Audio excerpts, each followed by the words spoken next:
Welcome to the Community Difference, North Texas, powered by the Business Development Alliance, where we're changing the dynamic that has too many business owners feeling like they're working for their government instead of the other way around. Every first Wednesday at 11:30 a.m., host Brian Poduska and co-host Lendon Wilson bring you the mayors, council members, and officials making decisions that affect your business, so you can meet them, understand the issues, and engage before those decisions get made. In today's episode, you'll discover why business owner turnout stays so low in local elections, and what that silence is costing you in policy decisions you never see coming. Our guest pulls back the curtain on the real barriers keeping business owners disengaged, and more importantly, the strategic moves that change the game when you finally understand how it's played. The Community Difference is powered by the Business Development Alliance, uniting over 600 small to mid-sized business owners across North Texas into a voice that's respected, included, and becoming indispensable to leaders building stronger communities. Now, getting today's conversation started, your host, Brian Poduska. Well, good morning, North Texas, and welcome to the Community Difference, North Texas. We are a podcast firmly rooted at the intersection of business development and community involvement. I'm your host, Brian Poduska. I'm the owner of Real Property Management Focus, where we focus on your real estate investments right here in North Texas. We are headquartered in Frisco. I live in Frisco, so have for the last 15 years or so. So welcome to the show.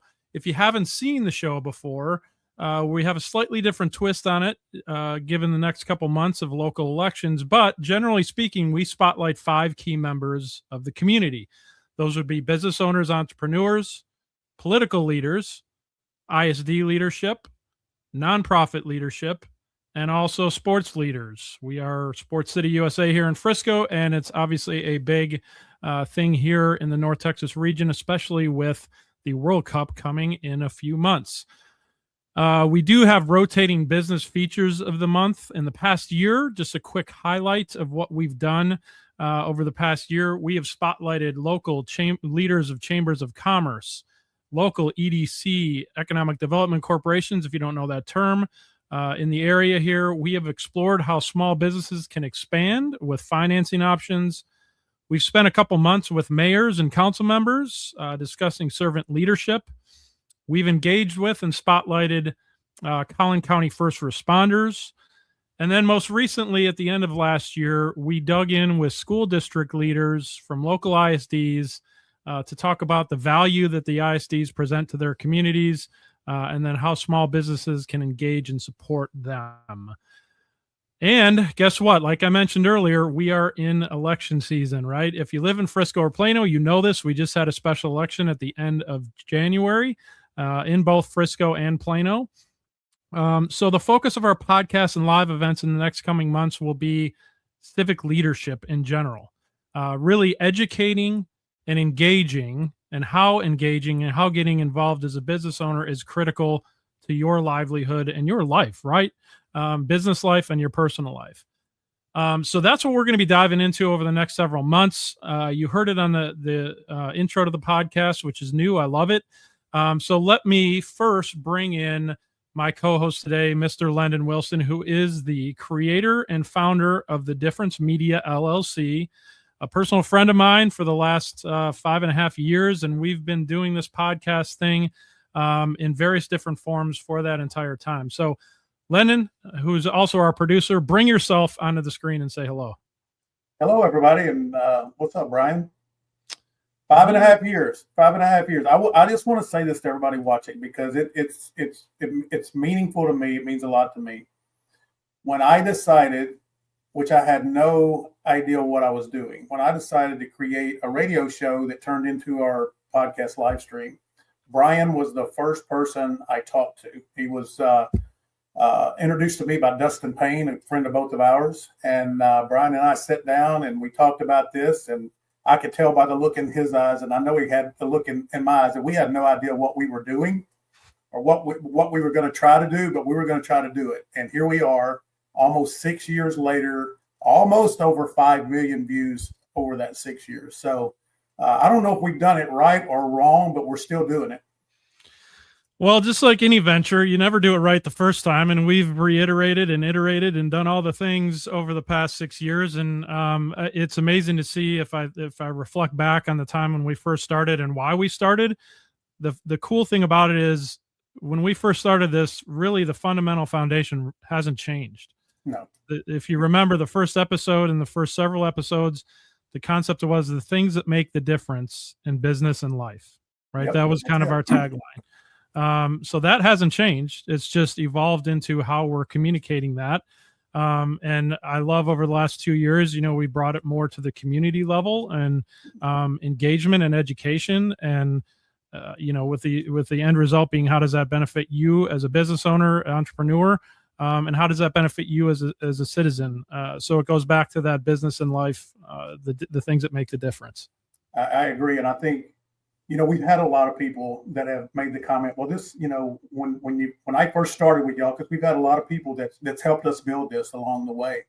And it's different now than when I started. And to me, that's what growth looks like. And that's what I love about the BDA and community difference is the minute that you or I or anyone else within our community sees an opportunity for us to do better, serve better, or include more, we make that adaptation and we go that direction.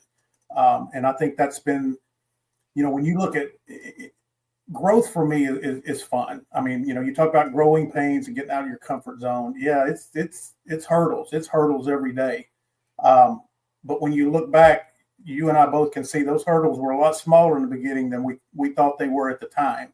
Hurdles keep getting bigger, but we keep getting over them. Well, yeah, just like anything else, right? What seems insurmountable, how do you eat an elephant? One bite at a time, right? And how do you climb the hills? Start with the small ones and start scaling the big ones too. So exactly. It's been a fun 5.5, 6 year journey, and looking forward to 2026 and what we're doing, going forward. And like I mentioned, we've got, the first quarter, at least quarter plus of the year focused on, civic elections and also statewide elections coming up as well. So at least the primaries, right? So we're going to focus our guest list on those types of individuals, either running for office or those who are have been in office and can articulate what getting involved means and what that means to you in your life, why it's important and why it's important to your business. So with that, I want to bring on our guest for today. It's kind of fun. If you've ever opened Facebook and thought, well, this should be interesting, today's guest might be one reason why. Mr. Bill Woodard is a former Frisco City Councilman, longtime business owner, and the voice behind Frisco Watchdog Facebook group, one of the most talked about civic corners in Collin County. Bill is known for reading the fine print, asking the questions most people avoid, and reminding us that local government actually affects real life and real businesses. Today, we're talking about why being an educated, involved community member can make a positive difference in your business, your bottom line, and your life. So with that, Bill Woodard, welcome to the Community Difference North Texas. Morning, guys. Thanks for having me. Well, thanks for joining us, Bill. Good to see you. Appreciate you spending some time with us today. I mentioned the Frisco Watchdog, right? And we don't necessarily want to focus on that, but tell us and tell the audience what inspired you to start that, as well as what inspired you to get involved in civil service and all the years that you've spent on council and before that. All right. The short answer of why I started that page and the website, because kind of goes hand in hand. Everything that's on one is on the other.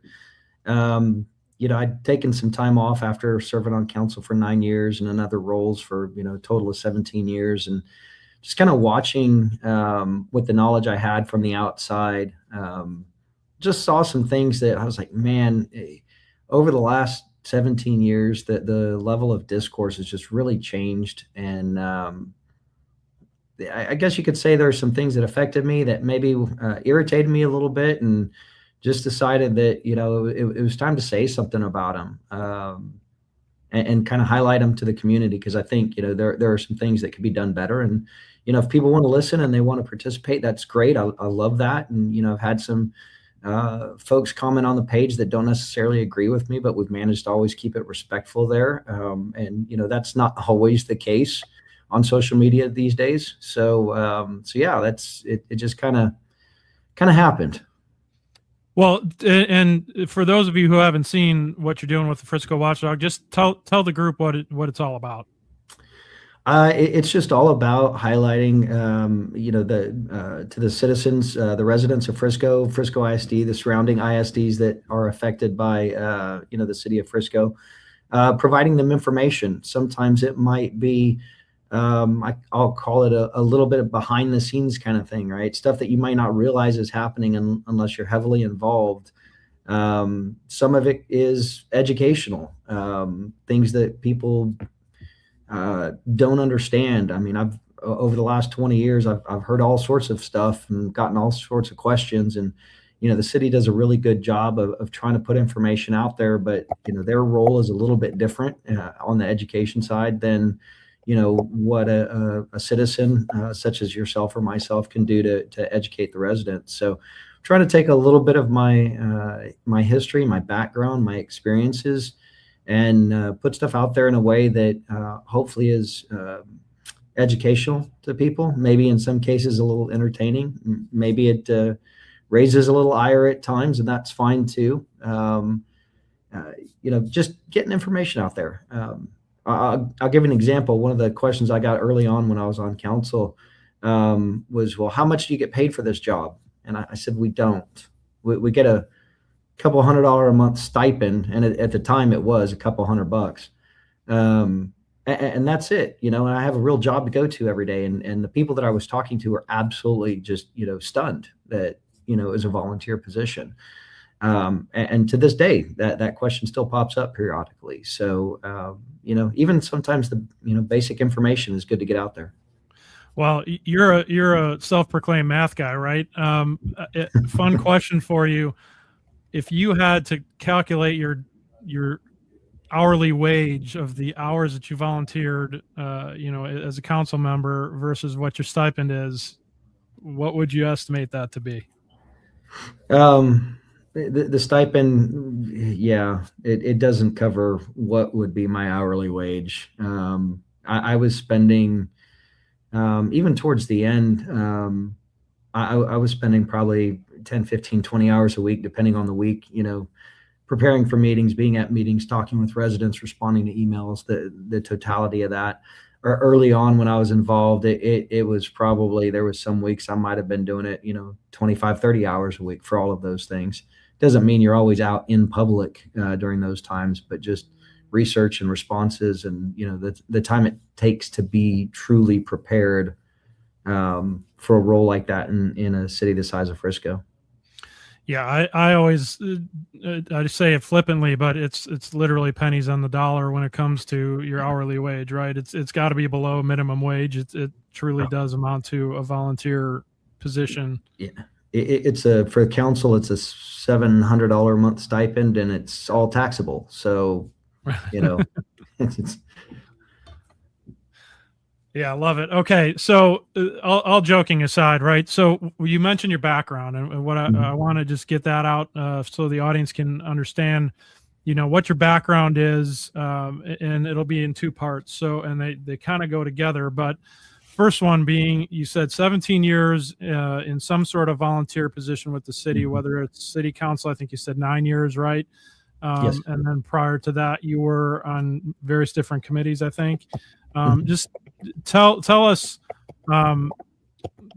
what those were, number one, and then tell us two, what's the underlying driver for you? What inspired you to get involved in the first place? Well, let me start with what inspired me to get involved first, because that'll lead into the things that I did. Yeah. I moved to Frisco in March of 2005. So I'm coming up on, what does that make it, 21 years here next month. And I was sitting at the dining room table one day reading the newspaper when, actual newspapers, printed newspapers were still a thing. And I saw this advertisement for a town hall down at the City Hall. And so it's like, well, I just moved here. Let me go see what this is all about. And I actually walked in and I got to meet Mayor Mike Simpson and Bob Allen and Tony Felker and a bunch of others. And I was like, well, this is actually kind of cool that I can actually walk up and meet these folks, because the cities I had lived in previously, man, you couldn't get anywhere near your council members, unless you were a major donor kind of situation. So I just started showing up because I was interested in what was going on in this place that I had just moved to, and things were so accessible. So I kept doing that. And, within a couple of years, I've been involved with my HOA. And then Mayor Hermoso ran for mayor back in, I think, 2008, and got involved with his campaign. And from there, he asked me to chair the 2010 Census Committee, I believe it was, which led to a couple of zoning ordinance committees, which led to me being on the Planning and Zoning Commission for 6 years. And then as that was wrapping up with the 2016 elections, I decided that, you know what, there's an open seat there. John Keating's going to run for State House, and I think my skill set is better than the average person. I think I can lend a lot to the city. So let me throw my hat in the ring and see what happens. I've never done anything with a desire because, I have to go do that because I want to get my name out there. It's always just been because I think my skill set, provides a benefit to the residents. I want to see how I can help. Love it. And that's your story is similar to mine, and obviously you've done way more with the city than I have, but your reason, your inspiration is similar to mine in that, I worked 20 plus years in corporate America, and I would call it kind of living in a bubble, right? I've lived in Frisco for the last 14 years.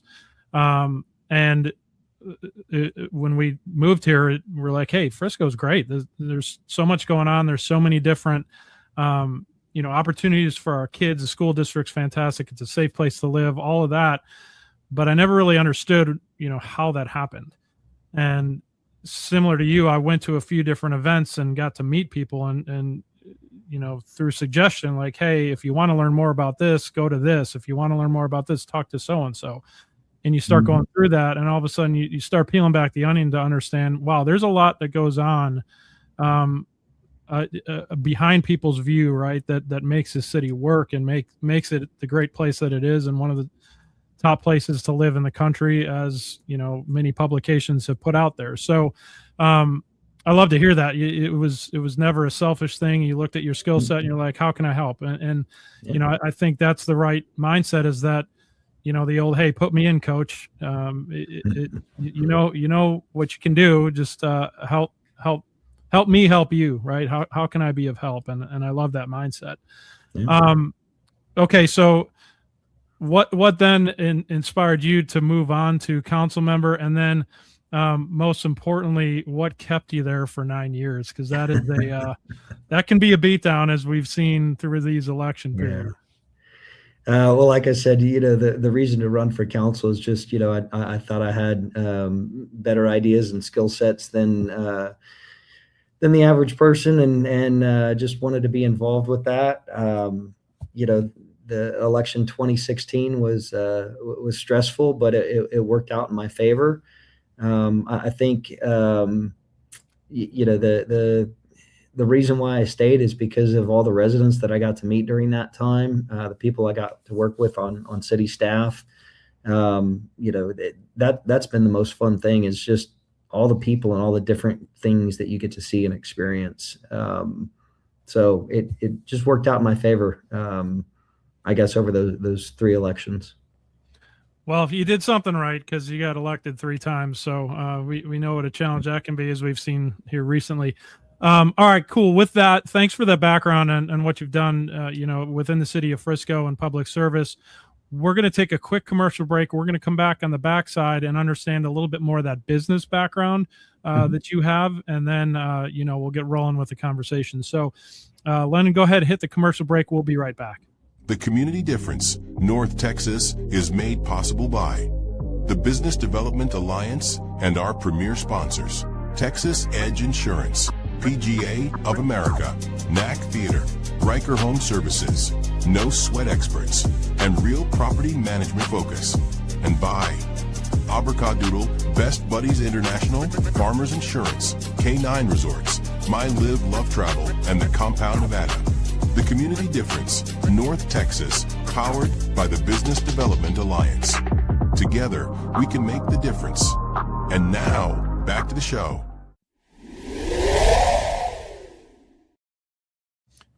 All right, welcome back. So love that short, quick commercial break. It was shorter than what we've had in shows past, so that I love it. We'll get right back into it. Bill, what I want to do is just continue the conversation. Thank you for sharing your background in the service that you've done with the city of Frisco. As I mentioned up front, you know, the show is our audience is geared towards small to medium-sized business owners.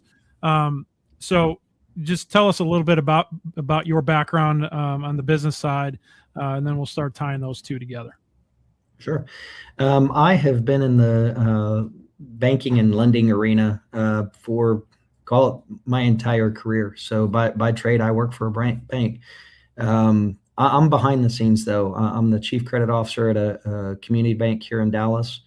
Was a chief credit officer at a slightly smaller bank prior to this position, and had been in lending and underwriting, you know, at multiple places prior to that. So a lot of people don't see that because I'm not in a flashy customer-facing industry like, you know, some of my colleagues are. You know, they're consultants, they're in sales, they do all these things, so they're kind of out in the open with what they do, whereas I'm much more, you know, in an office.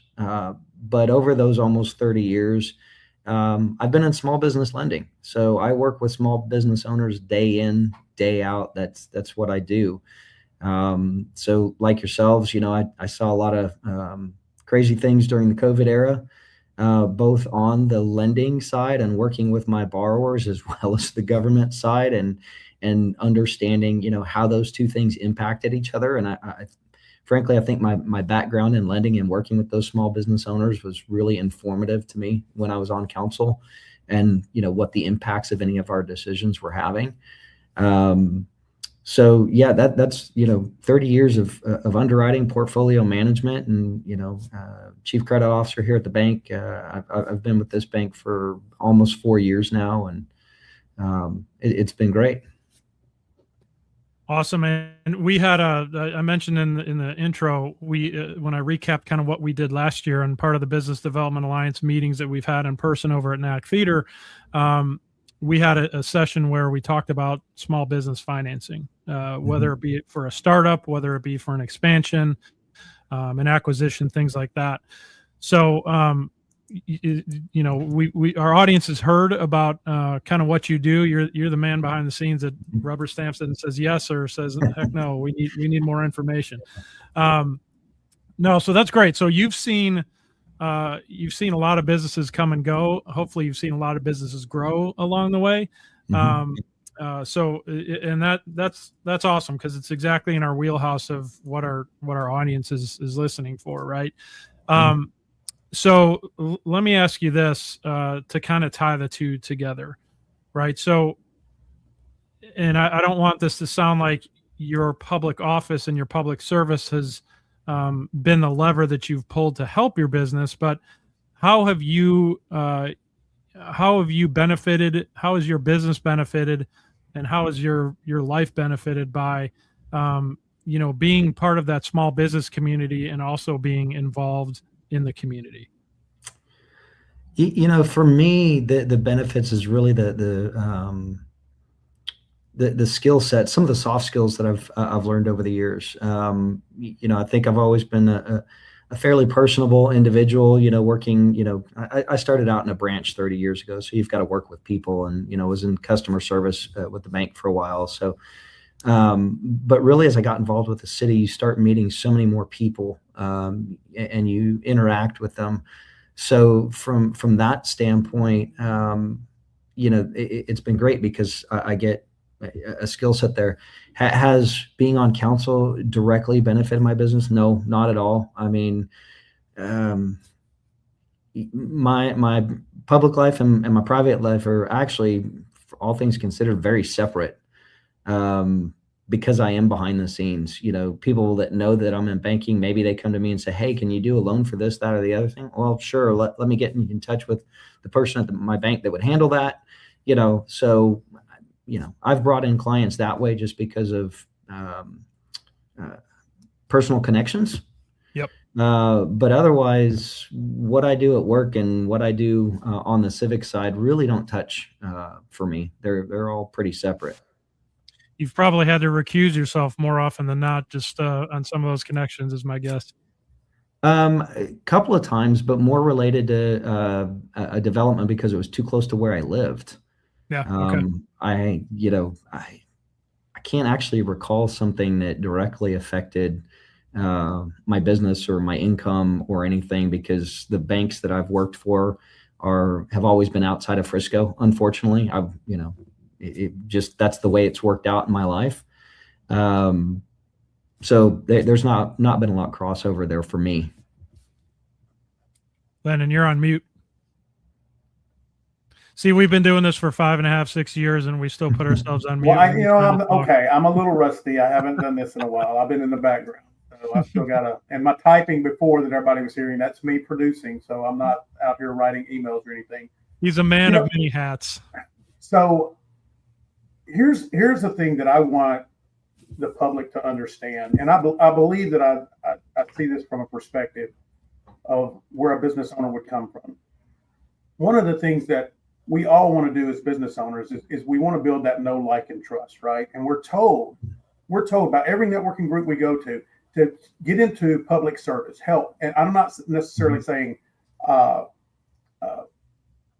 public office, but volunteering and getting out and meeting the community and letting them know who you are. I think that's a big difference in how we can build our personal perception of who people think we are. And as in some cases has been done more nationally, I think that we're aware of trading favors because of a seat that you have. Does that make sense? Because there's going to be if you are a good public servant, Bill and Brian, and you do the good things for the community, it's going to help your own brand and reputation, your personal brand and reputation, maybe not your business brand and reputation. So if I'm watching Bill Woodard and I go, man, this guy, I respect him. I respect what he does. He cares about the community. He does what he says he's going to do. And then all of a sudden I found out that you're a lender. Why would I not want to seek you out and go, hey, you've proven yourself to me to be good for the community. I believe you can be good for my business. Those are two separate things, and selling favors in office, which some people have done, probably back as far as you can go, and just doing the right thing for a community and letting that allow you to show people who you really are as a person. Exactly. And, that's been kind of the topic of some of my more recent posts is, the transparency in the process and the conflicts, because,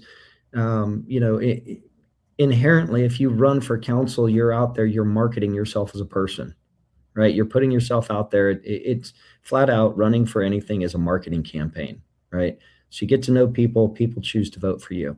That inherently means you're going to start meeting more people. And if you have a business, or if you're a small business owner, or if you have a job where you're in sales and you're out there doing things, people are going to come to you, and you're going to run into conflicts. And there's not a problem. There's not inherently a problem with a conflict happening. What's important is that the officials stand up and say, hey, I have a conflict, so I'm stepping away from this and I'm not making a decision on this because I have this conflict, right?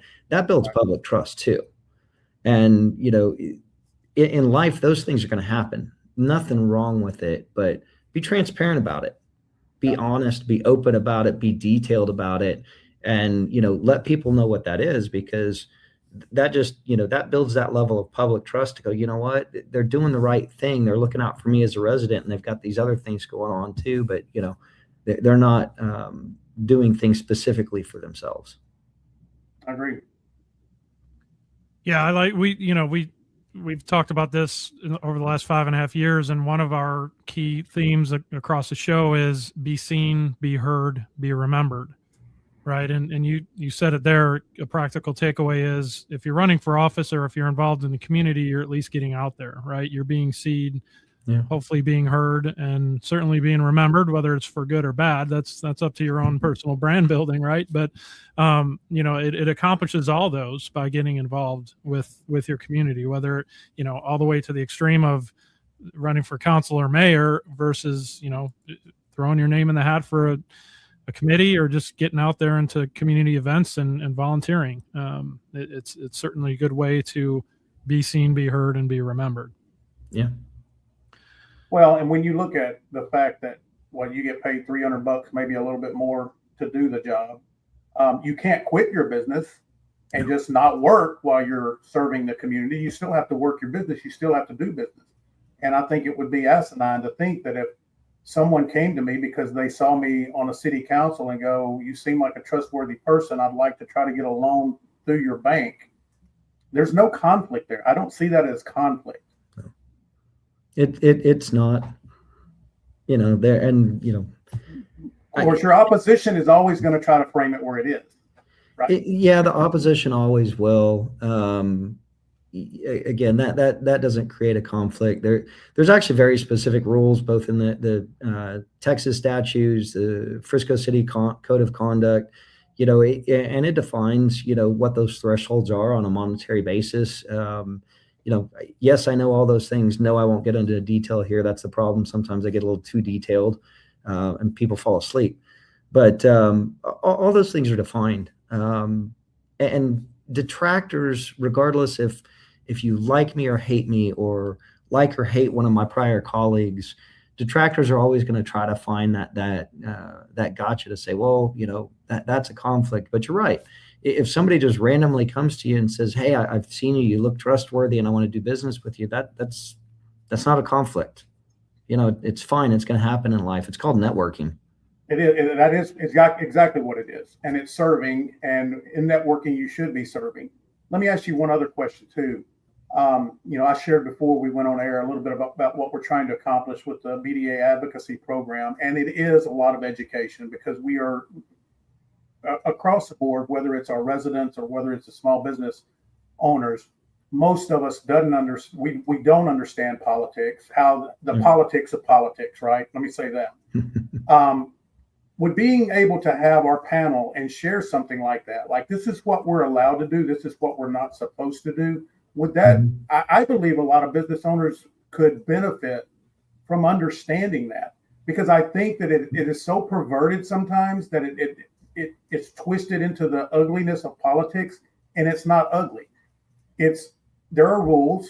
If you follow the rules, and as you said, you stay transparent, this is how it should work. If you don't follow the rules, this is how it's going to work.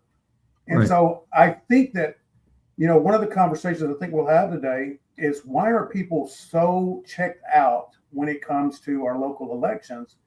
And it's because they have such a bad perception that's been put into their head by a lot of people that either are doing it on purpose or just don't know what they're talking about in the first place. Half of us get our political knowledge off of the internet and, social media, and God bless us for that.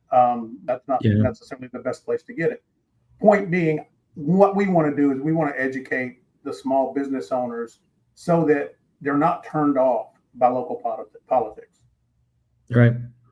Yeah, it's very true. And, it really is incumbent on the elected officials to be transparent in what they're doing, because they're the ones sitting up there. They're the ones making the decisions. Right. So they've got to be transparent.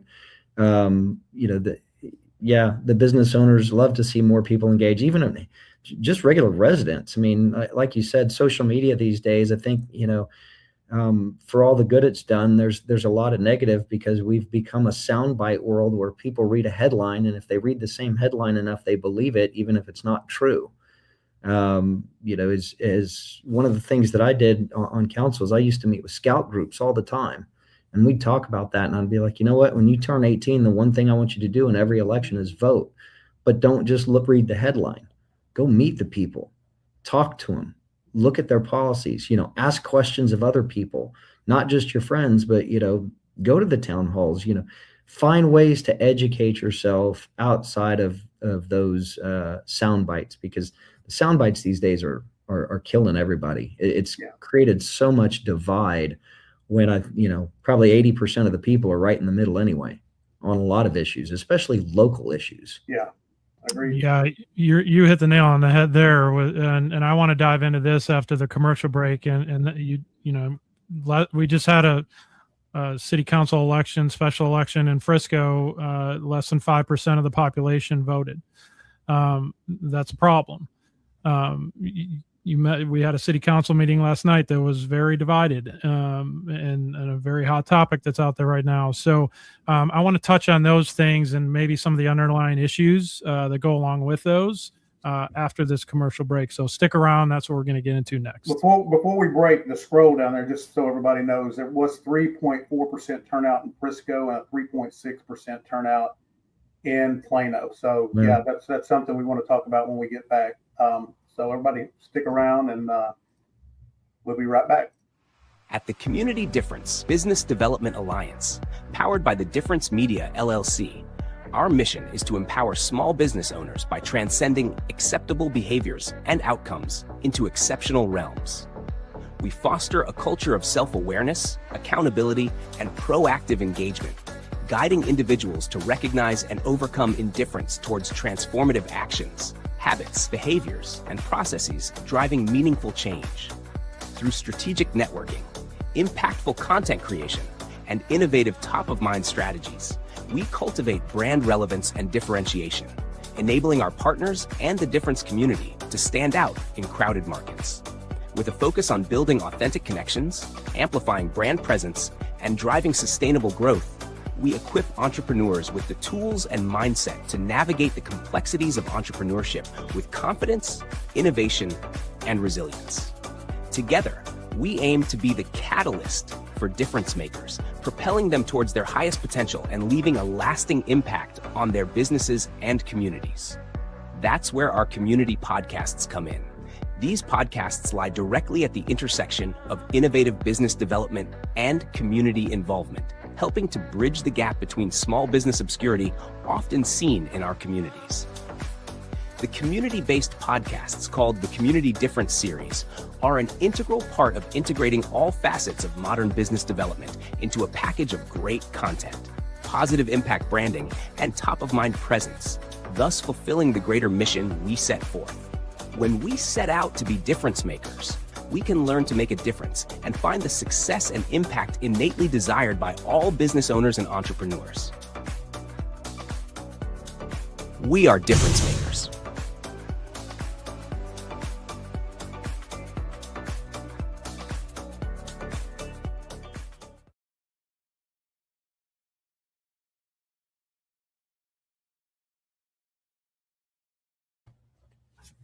All right, we are back. So real quick, I want to give a shout out to Matt Kern, good old Matt, watching us on LinkedIn right now. So we appreciate the comment, Matt, and thank you for watching. Yeah, Matt used to be a member of the Difference back in the day. Good to hear from him. That's awesome. He was actually a host for a while. That's right. That's awesome. What's up, Matt? Good to hear from you. All right, so I teased before the commercial break there, the low turnout in local elections. This January one was no exception to that. And we had an even more fun, complicating factor, and that's the weather, right? We had the ice storm that, took a few days out of the early voting process, and looks like it created a bigger push on actual election day.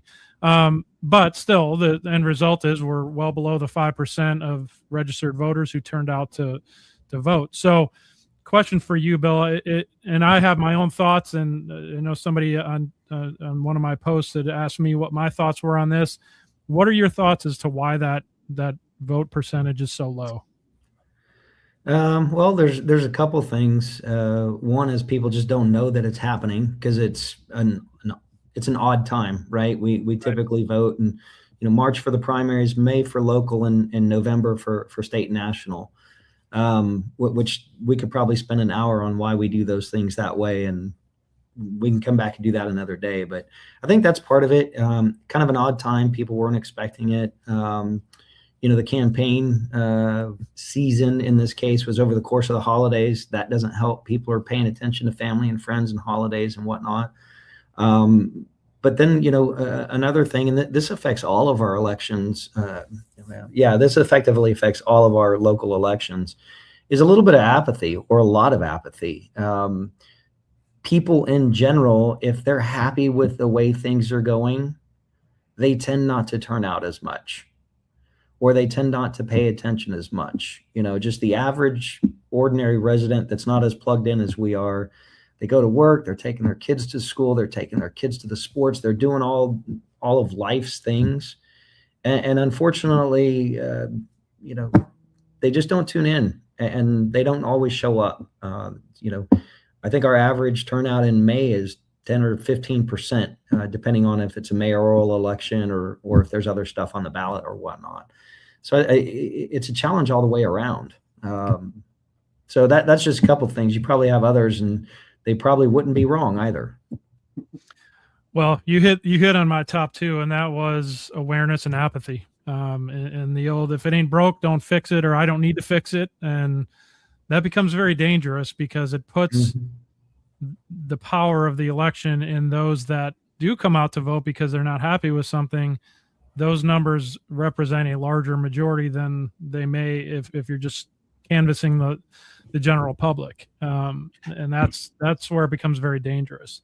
That was my, the gist behind whatever I put on my post. I can't remember how I worded it, but certainly it could potentially open up Pandora's box if you're, in that situation. So let me ask you the next question, since you've had, 6 months or so to have kind of stepped back, and I know it's inspired what you're currently doing with the Frisco Watchdog, but from a high level, right? How has your perspective on Frisco changed since leaving elected office, and what do you see more clearly now? I don't know that Frisco itself has changed since I've left office. My concern, is if people don't stay informed and if they don't come out to vote, you could potentially end up with people on council that end up breaking what's not currently broken, right? There's a lot of things that Frisco does correctly. We're not perfect by any means. There's always stuff we can do better. But by almost any metric that you look at, Frisco is one of the most well-run cities, has experienced some of the highest growth over the last 20 years, has managed everything very well. I mean, even one of the hot topics of traffic is terrible. Well, yeah, it's because we've grown so much, but quite frankly, we've actually kept up with building the streets and roads about as well as you can do that, given the growth, and being able to pay for it efficiently and keep the tax rates low, right? Hey, we could build all the roads today, but we'd have to, jack up your tax rates. Or if we build them as we go, then, we'll keep up as best we can. And there's always a balance in those things. So that's really kind of my concern, is I want people to pay attention, because I want to make sure we get people in there that look at this holistically, that are looking out for all of the citizens and not just their little faction of the world. So one of the things that in hearing what you're talking about, Bill, is I think that, and again, with the BDA focusing on small business awareness of what's going on, it's not just politics, it's a lot of things. But I do think that from what I've observed over the last few years is that our small businesses in our communities needs to take more ownership on learning what's happening, and quit waiting for somebody to come, knock on their door, look them in the face, and tell them what's happening. Okay. Exactly. And that's what I said. It's this political process needs to be viewed as a business owner as a core competency. You need to know what's happening so that you're not surprised. I know that there's been some challenges with Main Street in Frisco. I wonder how many of those businesses were surprised it was going to be as bad as it was, right? If they were prepared for that. Okay, it's terrible what they had to suffer through. I'm not diminishing that. Right. But there might have been opportunities to be better prepared. And a contingency plan, if it wasn't going to go, because nothing ever goes as smooth as we all say it's going to go, right? Something's going to happen. So that's what we want to do here. And we want people like you helping us, because it's so important that we do take ownership in the political process so that I can understand what's going to happen to me, how it's going to affect me and my business and my customers, because it's not just that individual business. If my business suffers, if 20, 30 businesses suffer, so do the consumers and the residents in that community. We all suffer. So being involved and being able to support those on city council, the mayors, the elected officials, and the agendas that are good for us, I think is what we're wanting to accomplish with BDA. Right. And you know what, your example of Main Street is actually spot on. And I was thinking about that as you started mentioning it. I think that's a case study in exactly that, because the Main Street planning had been going on for years, right? I don't remember the count off the top of my head, but I think there was something like 100 total meetings about the Main Street development from like 2017 through, recent times. That's a lot of meetings, a lot of planning, a lot of details going into that. And you're right. You can talk about all the challenges that construction like that are going to have. And until you get into it, not everybody understands what all of those challenges are going to be, especially the small business owners, because they haven't necessarily experienced it. They haven't seen it. So in some cases, we can talk about it from the government side, because I'm speaking not only from the government side, but understanding the small business side too, right? Because that's what I do. And I've dealt with businesses that have run into this. As much as you plan, sometimes the business owners just don't understand what the impact is going to be until you get in the middle of it, right? And you've got to have those communication channels open between the business and the city in that case. Overall, I think Frisco did a pretty good job. Again, could there be things better? Sure, there could be. But I'd say from the business side, there's a lot of things I saw, some business owners could have done better. And just a small example, I'm down in the downtown area weekly visiting a restaurant or something down there. I don't live in downtown, but I'm close by. So my wife and I are there. There were some business owners that were like, hey, yes, there's construction, but we're open. Come see us. Here's how to get to us. Very positive messaging, right? There was other business owners that was, oh my God, the city didn't tell us about this. We're hurting. Come see us. Those two types of businesses, from what I saw, had very different outcomes. The ones that had positive created long-term clients that were coming back because, oh my God, I had a great time down there and I'm going to go back, right? The ones that had the more negative messaging, maybe they brought some people out, because there was a problem, but did they really build that long-term relationship with that client to make them come back after the problem was gone? Probably not. It probably was a negative vibe and experience. Right, exactly. I think that's, and I say that coming from the small business lending side, because I'm like, people look at that in your advertising and marketing, and maybe they go down there once, but maybe they don't come back because, construction's done. So I think those are kinds of things that, small businesses really need to keep an eye on as well when they're working with their local governments is, what's this going to do to impact me, long term? And the last thing I'll just throw on from a market perspective, right now, I'm seeing a lot of downside in restaurants in general. So it's not just construction and Main Street. I mean, everybody in that industry is, feeling the pinch right now, and not just in Frisco. So I think there's a little bit of that's playing into that as well. Bill, you mentioned the 100 plus meetings. I wonder how many, if there was a way to track it, how many small business owners showed up with the question of what's going to happen, what do I need to expect, and what do I need to plan for?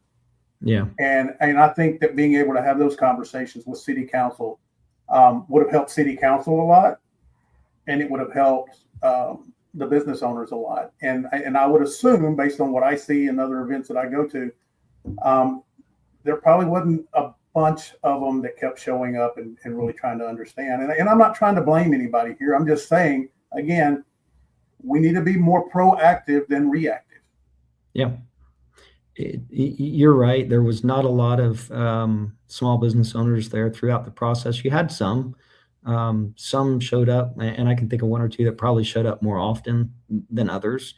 Fortunately, our Frisco's Chamber of Commerce is downtown, and they keep on top of things too, so they were aware and trying to do what they could. But it's still it's unfortunate that until there's an actual impact to you, you're not necessarily paying attention, and that's where the problem lies. So yes, small business owners really have to pay attention to what's going on in their city and what's going on around them, so that they can appropriately plan.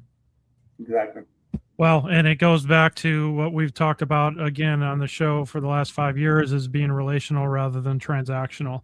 And I think, you kind of hit that nail on the head, Bill, when you talked about building those longer term relationships. You may have, some of those businesses may have driven some short term volume by saying, oh, come help us, the construction is killing us, versus come on down, driving some new experiences, building that longer term relationship. Hopefully that happened on both sides, but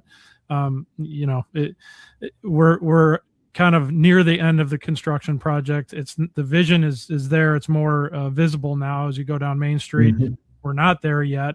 A post-mortem at some point would be, how can we do this better the next time? But I think that's a great perspective, that, hey, you take the opportunity to build relationships, and it's going to lead to longer term success. So with that, let's take our final commercial break. I want to come back and we'll kind of tie this all together and take some key takeaways away from the discussion today. So hit the commercial break. We will be right back. The Community Difference, North Texas, is made possible by the Business Development Alliance and our premier sponsors: Texas Edge Insurance, PGA of America, NAC Theater, Riker Home Services, No Sweat Experts, and Real Property Management Focus.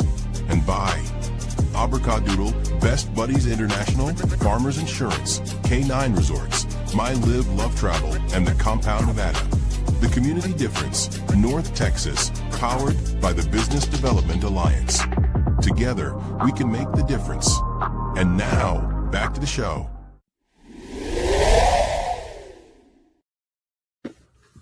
All right, welcome back. This will be our final segment here as we bring this, land this plane, bring it home.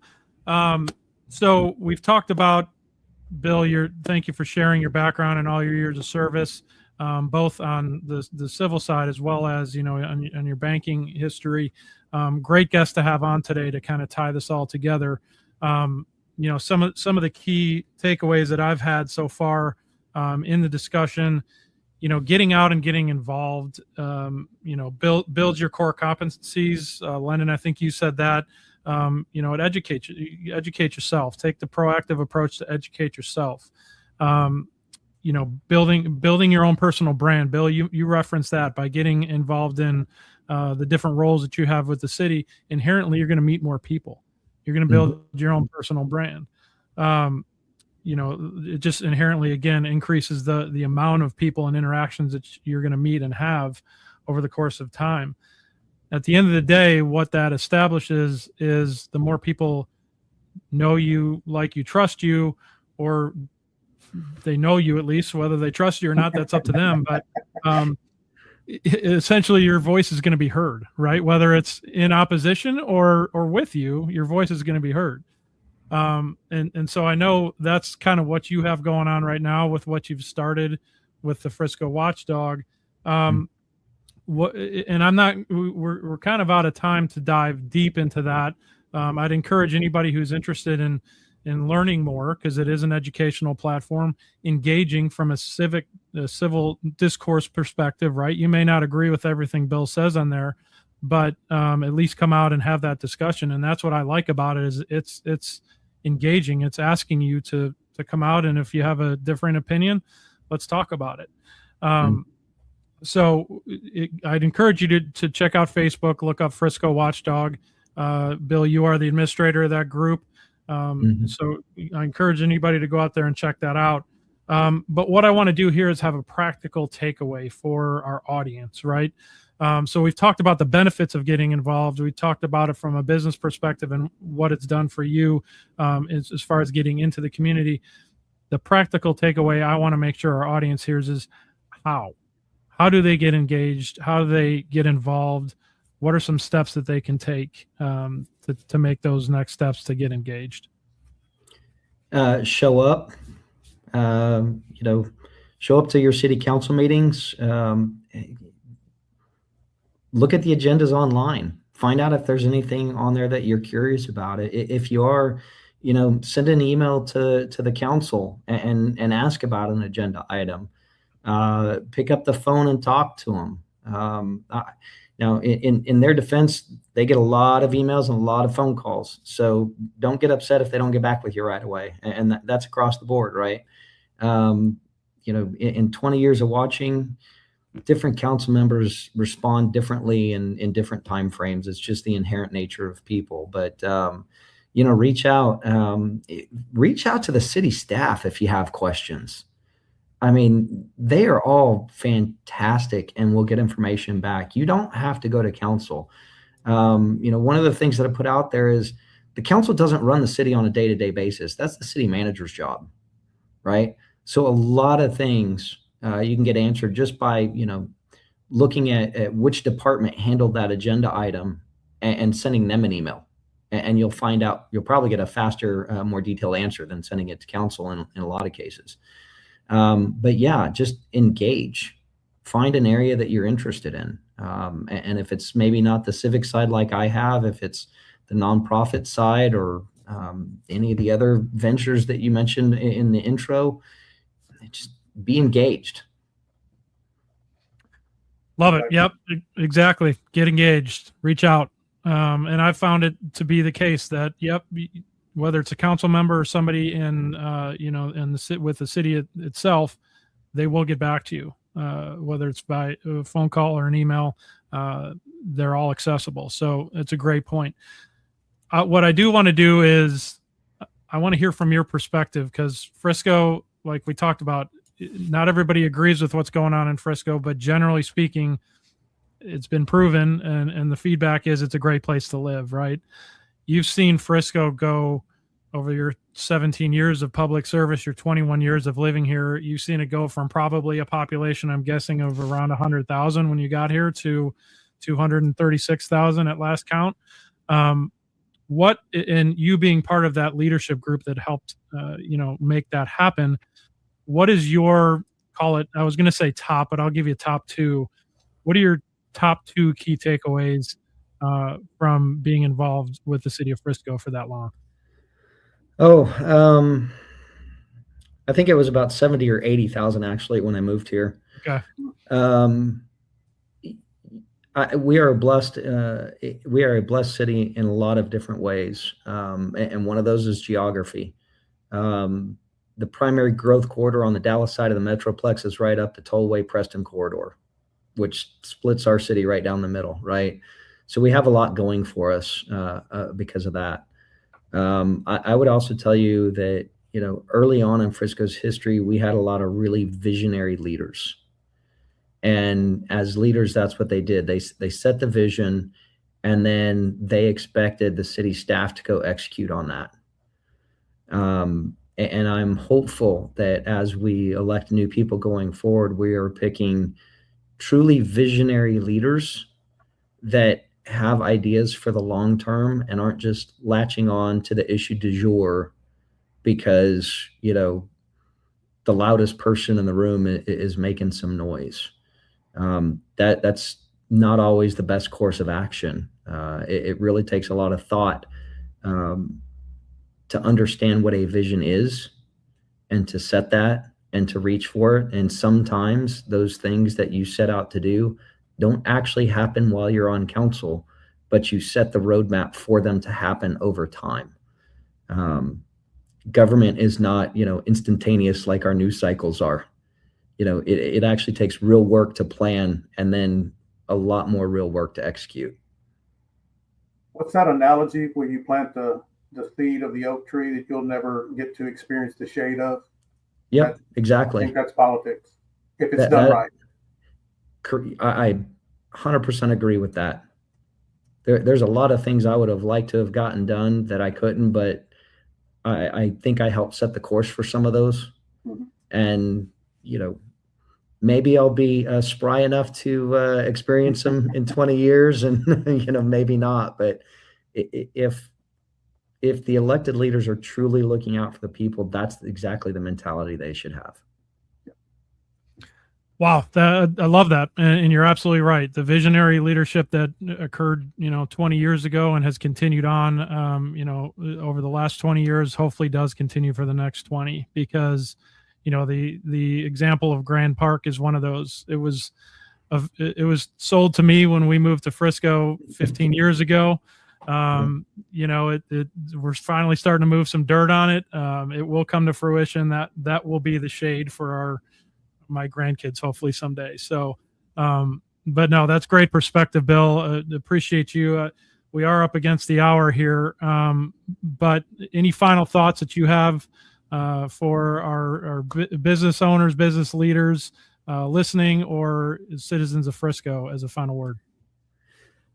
Get engaged, folks. It's how things work the best. The more you're engaged, the more your neighbors are engaged, the better off all of us are. So, that's my ask of everybody. And get informed. Don't listen to the sound bites. Ask questions.